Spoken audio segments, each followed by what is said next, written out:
Good morning, everybody. Welcome to another mini session.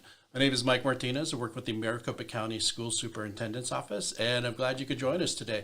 We have a great topic on tap for you today. We're going to talk about the SDER. It's coming up due in a couple weeks, so whether you've done it before or you're new to this, I'm hoping you'll be able to pick something up or kind of re-remember. It's one of those things you only do once a year, so it's always good to get a little refresher.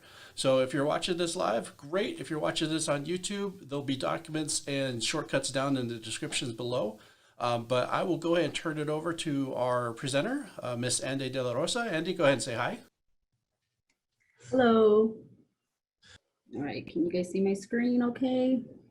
Thumbs up. All right, good morning, everybody. Happy Friday. Is everybody excited about submitting their SDR reports? Or should I ask, are you ready to submit? SDR, for those of you that don't know, you see hearing the term SDR, it stands for School District Employee Report. For those of you that are new to submitting your SDR report, this data is required to calculate your district's TEI, which is your Teacher Experience Index. This could increase your fiscal year 2022 budget limit and equalization assistance. All certified employees must be certified through ADE, and all other employees must be included in the classified list. Your SDR data must be submitted as of October 1st. So when you generate your records, the date that you want to use is October 1st, 2020. The National SDR report is due Thursday, October 15th by 4:30 p.m. After this deadline, school finance will calculate TEI for each district in the state. If a district's data is not submitted and finalized, it won't be included in the calculation. Mike is gonna attach some documents in the chat, so be sure to download those documents. One of them is the SDR memo from ADE, and then the other one is a small little guide on SDR processing. All right, let's get started. Who's included in the SDR report? It's certified teachers, PSP, which is Purchase Services Personnel. For example, if your district has Smart Schools employees, you'll want to include them in this report, as well as any teachers who are on an emergency certificate. Substitutes will not be included in this SDR report. All right, we're going to go into employee maintenance. You want to go into payroll, employees, and employee maintenance. You can filter your grid so that it's a little easier to view your data. Kind of quick. This is how I like to sort my grid. Go your state.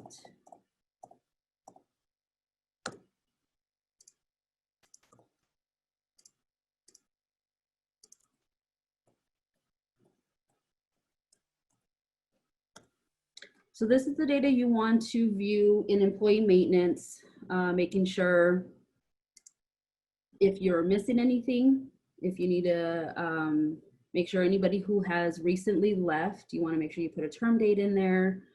Now that we are October 2nd, you definitely want to make sure that all your data is correct, because then you're going to start, for those of you who haven't generated your report or your data. So for example, I'm going to pull up an employee, Jane Doe. And the data you're going to view, it's going to be in dates and demographics. So you want to make sure their hire date, look at their hire date. There's a hire date in there, term date, rehire date.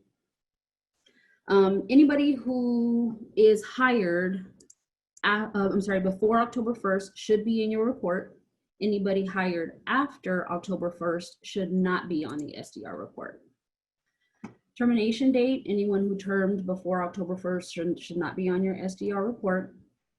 For your state reportable, this is the field that transfers over to the SDR report. Make sure that this is up to date. You could either manually update it or update it through the fiscal year rollover utility. You'll have to check with your district administrator on access to this utility. We do recommend that you roll your years of experience either on or after October 1st. I went over this, I think it was a couple weeks ago. And then remember, your employees, they have to at least have 1 year of experience. So regardless of when the employee started, if they started September 1st and you are running your report October 1st, you still need to include that 1 year of experience for that employee. You don't want to manually add a year if you're going to run that, that rollover utility. That's going to add an additional year and your data won't be accurate. Demographics, just make sure you have race and the employee's ethnicity in these fields. Although you can't require this data to be on an application, you still need to have this data in there for the SDR report. Let's see. Okay, now we're going to pop over to positions and pay. If you guys have any questions, please pop in the chat. Positions and pay, you could access this from payroll or HR. Do you want to go into employee positions and pay? You could also filter this grid if you need to. We're going to pull up Jane Doe again. I sort it by name, description, state code, amount. And then you also want to look at your account code. So in order for you to look at the account codes in this grid, you want to go under view, funding detail, click apply selection, and then you can pull the account code here, because these are things that you'll need to look at. So we're going to pull up Jane Doe's position. You want to make sure their FTE is correct. They have to have a 1.0 for their teaching position or whatever position that they are holding as a certified teacher. Supplementals are typically 0 FTE. I do understand that there are some positions that are a 0.5 or the maximum FTE that a teacher can have is going to be a 1.5. So just keep in mind that you got to look at those FTEs, make sure that they don't exceed that 1.5 FTE. State code. Want to make sure the state code is correct. If you click this drop down box, it'll show you the state codes, the description, and the pay table. Pay table A is for certified, B is for classified. You can also access this list in state position codes. And I will go over that with you on where to find these, where you can add and remove these codes for this area. So for example, if a teacher, this Jane Doe actually has 222 as her state code. If she was a coach, she wouldn't get this state code. She would get the 000 state code since it's non-reportable. She also has Prop 301 monies. That is one supplemental that you do want to code them the 222, the same state code as her actual position. And then I'm going to go into the pay tab. You want to look at the amounts. Annual salary amounts come from the employee position. So when you generate records, you may see 2 records for one teacher, one with an FTE 1.0 and one with 0.0. So if a teacher started this school year, in the beginning of the school year in one position, say at one site, and then started a new position at another site, it will most likely show up in your generated records 2 times. You'll want to remove the old position, keep the new position, and if anything was paid out of that old position, you'll want to manually combine their amount for the old and for the new in your SDR records. Again, here's the account code. Check the account code tied to the position. Certified is based upon object code, and the school site is based upon the unit code. Let's go find these position codes.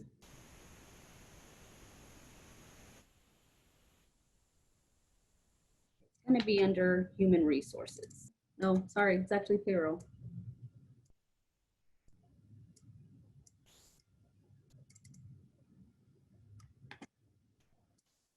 State position codes. So here's where all your state position codes are listed. You will have quite a few of them. Some smaller districts won't have a whole lot of them. Some of them you may no longer use, some of them you do, but this is where you can add and remove these position codes. Like I said, when you click on the drop down in your positions and pay for that particular state code for that employee, you'll have a list of those state codes. Any questions yet before I go into SDR processing? Andy, Yes. I had a question. So those state codes, you said that we can add and remove them. Yes. Is it based on anything? Like, what is it based on? I guess the state code descriptions.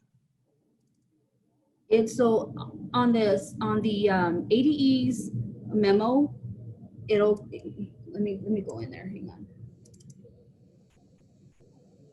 So basically when you add, or this is a non-reportable, it's just listing them, what those codes are, and it'll match up with what ADE has for those particular employees. So whichever they fall under, that's what you want to make sure they match with ADE. Am I explaining that right, Mike? Yes, it has to be on the ADE's SDER memo. There's a copy of the memo in the chat if you haven't seen it yet. It doesn't change a whole lot, but they usually add or remove a couple of position codes every year, it seems like. So make sure if you've done it before in here, you really shouldn't have to play around with it. But if you want to go in there and clean it up, you can go in there and change those codes or add and remove codes out of there. Okay, it was more for cleanup. Okay, thank you. Yep. All right, we're gonna go into SDR processing, and that's under payroll. Reports, all the way down to AZ SDR processing.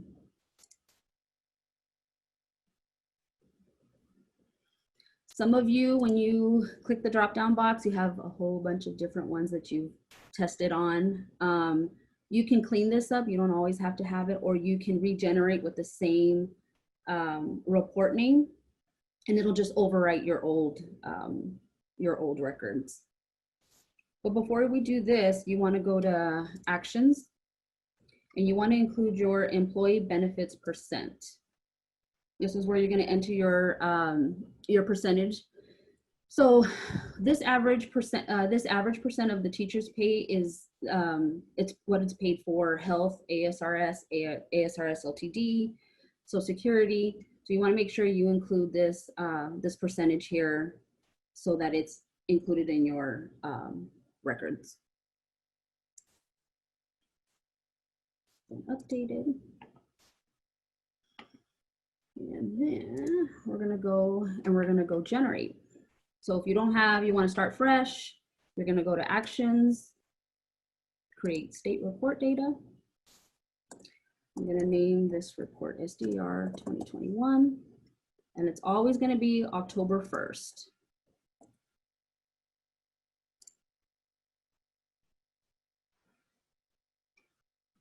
So this message that popped up is letting me know that there are positions missing a state codes. So we have to correct these state codes before we can move forward in viewing our records. So we're going to say, okay, the employee that comes up that's missing state code is Jane Doe. So we're going to go back into employee positions and pay. And since I brought her column here, you'll see that it's missing the 2 state codes. One is for her coaching, and then one is for her Prop 301. So let's open up her coaching stipend.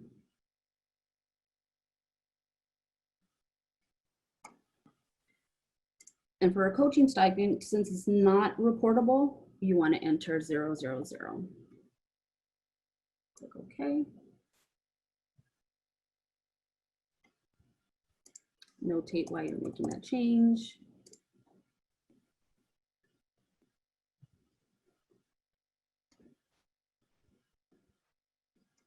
And then we want to go to her Prop 301.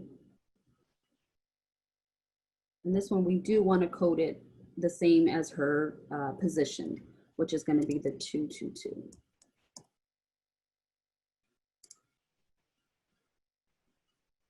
Yes.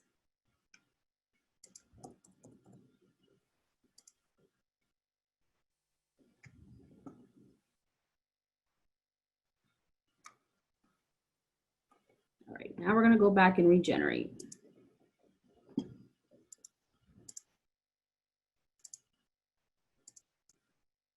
Going to name it the same because nothing really generated.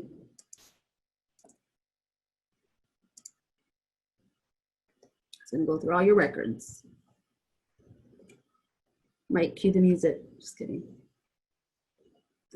All right, we have SDR records. Just because you have SDR records doesn't mean you're good to go to submit your file to the state. So we want to double check everything. So we're going to go to actions, validate SDR data by error type. You can do it by employee if you'd like, but if you go by error type, it's going to pull up those employees who they're having they're missing some data.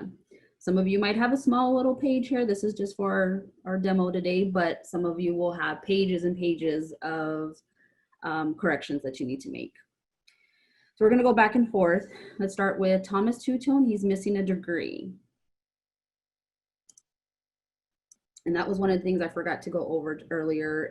That's another field that you want to go into to make sure that these employees have degrees in their records. So you can either access degrees from maintenance. If you have the employee pulled up, you're going to go to actions, employee education, or let's pop back out here. I believe that's human resources. So we're going to go to human resources, employee demographics, and then employee education.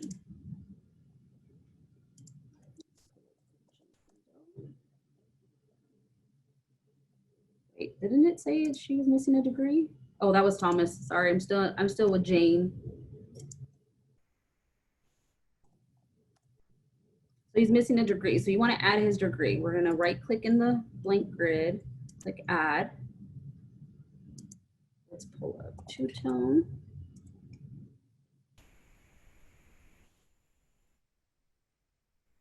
And we're going to add a degree. Let's say he's got his bachelor's. You can fill out all this information if you have it for this particular employee, but this is what the SDR report pulls is their degree. Oh, I think I have to actually, yeah.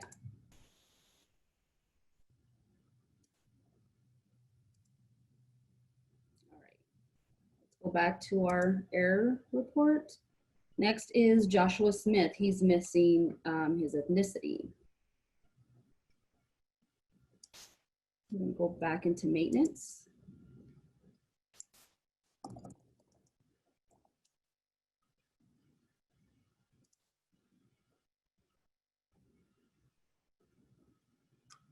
We'll find this information in dates and demographics.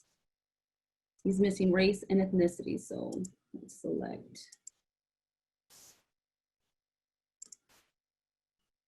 Okay.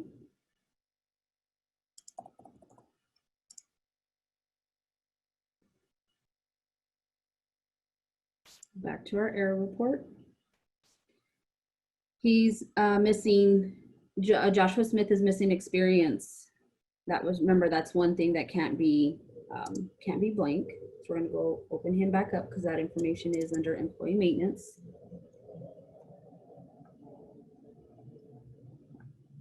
Dates and demographics. It's gonna be this employer 1, state reportable 1. So remember, if you're gonna manually change this, you don't wanna run that utility, the rollover utility, because it's gonna add 2 additional years.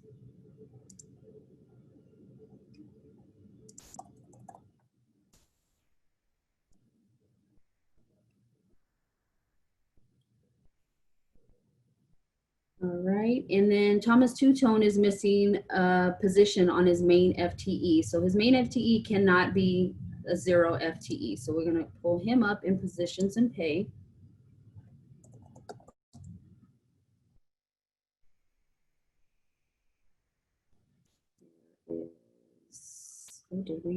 Yes, his teaching position.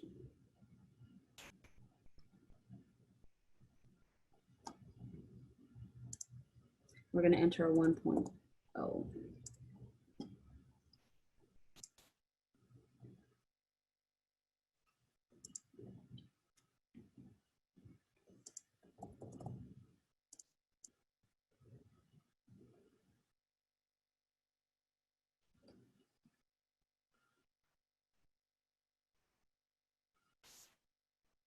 And the last that we need to fix is Joshua Smith, which is his race. And since I was already in employee maintenance, I went on ahead and put that in.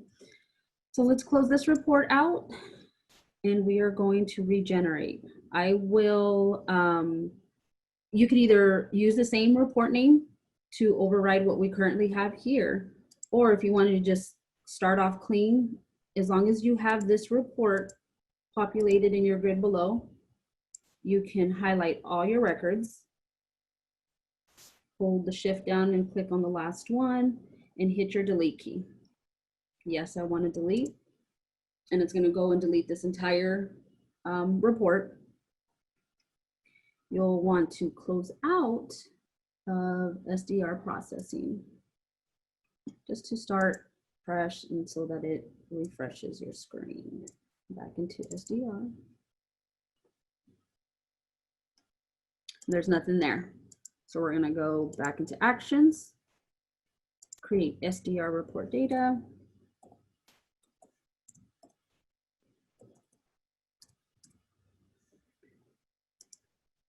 October 1st.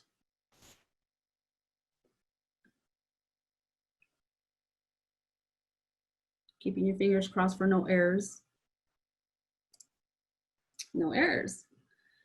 So from here, you can manually change anything in the grid. So if you open up a particular employee, you can go in and add a 1.0 for their FTE. You can add their race, ethnicity, their degree. You can add this information here, but if you do make changes to their record in in SDR processing, keep note that it won't make those changes in employee maintenance or in employee positions and pay. You might as well start off correcting those in employee positions and pay and employee maintenance. So for those districts who have Smart Schools employees, they will need to be included in this report. So for example, right here in your grid, you can right click and you're gonna add. Those employees, those Smart Schools employees will need to be in employee maintenance in order for you to add them to this SDR report. So for example, I created new PSP employee, Mr. Smart Schools. And it's going to pull him up in here, and then you just start populating all his data. But you'll want to make sure you check box the PSP employee so that ADE knows this is a Smart Schools employee. After you've done that, for whatever reason, if you have to generate again, make sure you lock your record, because once you regenerate, you're going to lose what you just did for your Smart Schools employees. And then once you fill out the information and say, okay, he'll be populated in your grid. Now it's time to submit your file to the state. You want to go to Actions, Create File for State. And this is the name that you want to keep. And then you're going to go and find, place it into something where you can find it, and then you upload your file to Common Logon in ADE. But it has to be your C drive. When you're saving from Visions, you'll want to save it to your C drive. So you may want to create a folder in your C drive so that it's, name it SDER, but you'll be able to save your file in here. Okay, cancel.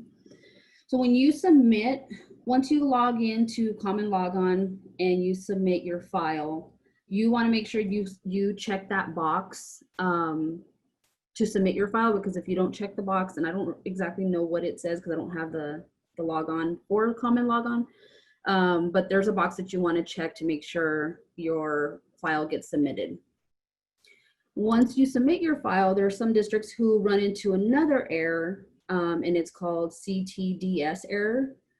You'll want to make sure that you have that correct. It's most likely going to be your district administrator. Let me go into where you would find that. I'm going to go to General Ledger, Configuration, and General Ledger Default Settings.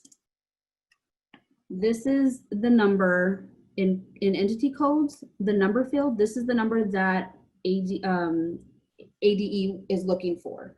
So for example, if your district number is a 2-digit number, you want to change this number to that district number, because that is what ADE has on file for your district. Then resubmit your file and then come back in here and change it back to where it was. For those districts who have a 3-digit district number, for example, district number 204, you want to only include the last 2 digits. The state only recognizes the 2-digit numbers. So you wanted, for district 204, you want to enter 04. Again, resubmit your file and then come back in and change this back to where it was. Any questions? I think I've gone over everything. If I've missed something, please somebody speak up. There were a couple questions that came in on chat and they're kind of handled, but I do want to kind of point them out in case anyone has those, anyone hasn't seen those questions.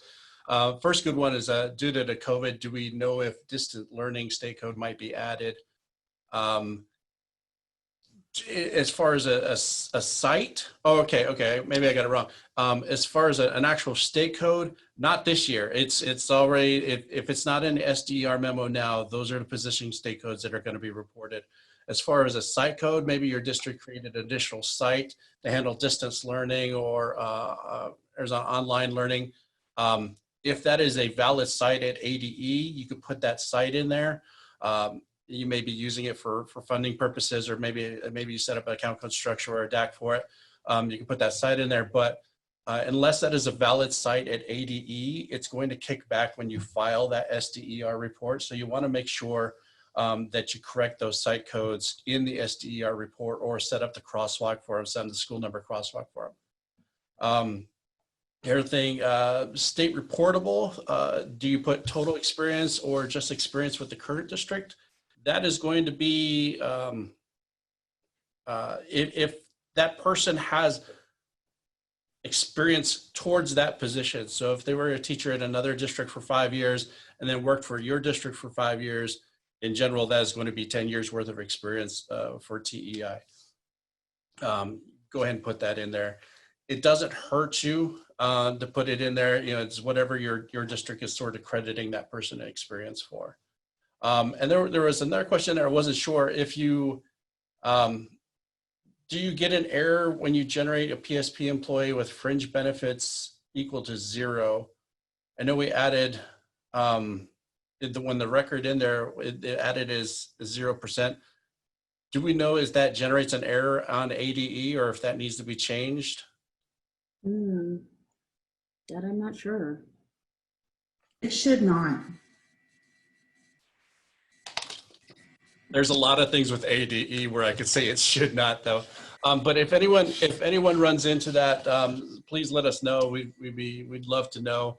Although the SDER doesn't significantly change in any way year after year, there always seems to be some little thing that kind of catches you every year that's a slightly different, or maybe they thought they were fixing something and they didn't. So if you run into that, please let us know. Another couple questions here. Every previous has, but they said they were correcting it since. Oh yeah. It's one of those things they said they were going to fix, but we're still waiting for them to fix. In fact, ADE has been threatening to change the SDER for so long, they've actually stopped threatening that they were going to change the SDER. So that's kind of how they're working right now. Another good question from Noemi. Do we have had employees that started off as parapros, but now are teachers. Do you differentiate the years of experience? Do you? I guess that's a district question. Yeah, you probably should. You'll state reportable will reflect whatever is accountable for that position that you're reporting. So if they're a teacher and they have 5 years of experience at your district being a teacher, but 3 years doing a parapro, it's really 5 years worth of teacher experience that you're dealing with. So that's really what you should be reporting to ADE. Any other good questions on here? There's a lot of good questions. So thanks everybody for submitting questions today. Karina, thanks letting us know. Smart Schools was acquired by ESI. Like anything, I'm so old that I still refer to things by their old name. It's West Ridge Mall instead of Desert Sky Mall type thing. So yeah, that's cool. Thanks for letting us know. It's always interesting to see the names change, but the sort of business sort of remains the same. Mike, Yes. on the SDER memo, it does reference the percent of benefits for those purchase service employees. And it does say exclude any percent of benefits for PSP employees. Okay. So they should go over a 0, whether or not they kick back a 0. Right. I don't know yet. Again, if you guys let us know, do all jobs in purchasing and payable, I'm sorry, it's positions and pay. Do all jobs in positions and pay need a state code? They should all have a state code. That is just going to be part of your data integrity. And you'll find that as you go through, you probably won't even be able to generate the SDER unless you have something in there for every single position that has an employee attached to it. So yeah, you're gonna have to go in there. In fact, it might be easiest to start off just go into position and pay and just sort by state code and looking for anything that's blank and then start filling those out before you even go any further. It's just one of those things that you're not going to be able to get past, and luckily you shouldn't have too many of them. By now, most districts we've seen has everything for those state codes already kind of nailed down. But if you don't, that's a good first place to check it out. Thank you, Andy. Great presentation. Thank you. A lot of information in there. This video, we will post it up on the YouTubes probably by sometime Monday. So if you need a refresher or need to go through this or want more people from your office to take a look at, or if you just weren't able to make it today, we'll have it up on the YouTube by Monday if you're watching it there. If you're online now, you have a download to the files in the chat. If you're watching on YouTube, those files will be down in the description below. Thank you, everybody. For those of you that may be coming back for the fixed asset stuff this afternoon, we'll see you then. If not, we'll see you at our next HR payroll related topic. Thank you. Have a great weekend. Be safe out there.